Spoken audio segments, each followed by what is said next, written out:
So let's just jump right in. We're in this wild time where AI can write code, design logos, and crunch data in the blink of an eye. It makes you wonder, right?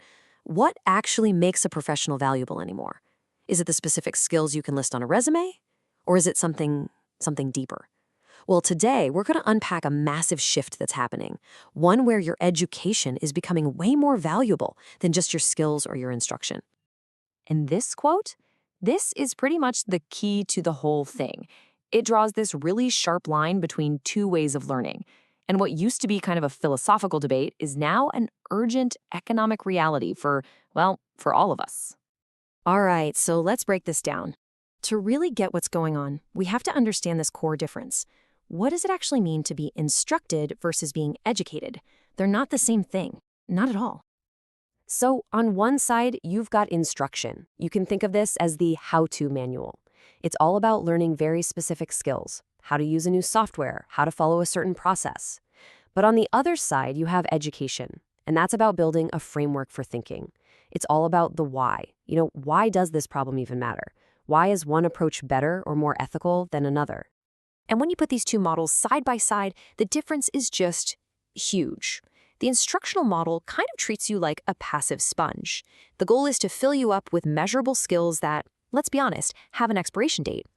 Education, though, that requires you to be an active participant. It's about building something that lasts your entire life, real wisdom, and the ability to think for yourself. Okay, so how does this philosophical difference actually affect our wallets? Well, this whole thing is turning into a very high-stakes economic equation.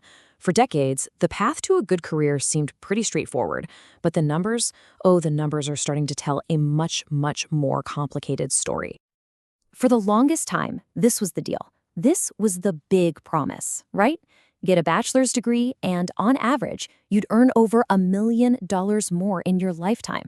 I mean, that's a fantastic return on your investment, a no-brainer. But, and it's a big but, the price of admission has gone through the roof. Now, the average graduate walks out the door with about 30 grand in debt. That is a massive weight to carry right when you're trying to get started. And here it is. This is really the heart of the problem. A year after graduating, more than half of college grads are underemployed. They're in jobs that don't even need the degree they went into debt for. So you have to ask, what's the real value of what they learned if the job market isn't asking for it? All right, so into this already tricky situation, let's add the game changer, generative AI. This is the catalyst that's taking all that economic pressure and turning it into a full-on crisis for skill-based work. I mean, really think about this question. If instruction is all about learning specific, repeatable skills, what is the value of spending 4 years learning them when a machine can do it essentially instantly? And look, this isn't some 10-year forecast. This is happening right now. The data is already crystal clear. Since late 2022, companies that are using AI have dramatically slowed their hiring for junior, entry-level positions. Senior roles, though, they're holding steady.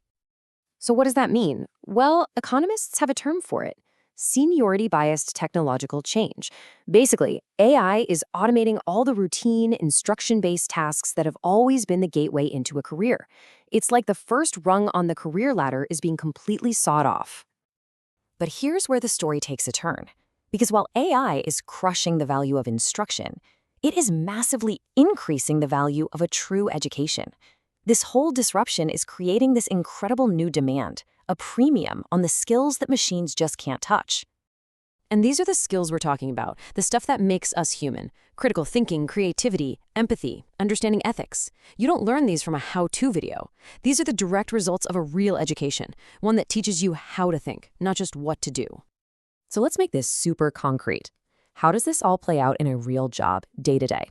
Let's take a look at the role of a service designer and see what this new partnership with AI actually looks like. So the winning model isn't about getting replaced by AI. It's about forming a partnership. It's a loop. The human leads with strategy, with the big questions, with the ethics. The AI copilot then executes. It generates the drafts, it analyzes the data, and then, crucially, the human comes back in to evaluate, to refine, and to add that human context that AI just doesn't have. The AI copilot is an absolute master of instruction. It can handle all the tool-based skills we talked about. You need a first draft of a wireframe in Figma? Done. You need to visualize a bunch of survey data? Instantly. It's the ultimate how-to machine. But the human, the service designer in this case, brings the irreplaceable foundation of education. This is the why. They are the ones defining the right problem to solve in the first place, applying deep empathy for the user, and seeing how all the pieces of a complex system fit together. And maybe most importantly, they're the ones providing the ethical guardrails, watching out for bias. This is where the true value is now. And really, that's what it all boils down to, isn't it? We're heading into a world that is going to be drowning in AI-generated answers. Your value, your edge, is no longer going to come from knowing the answer. It's going to come from having the wisdom, the creativity, and the critical mind to ask the right damn question.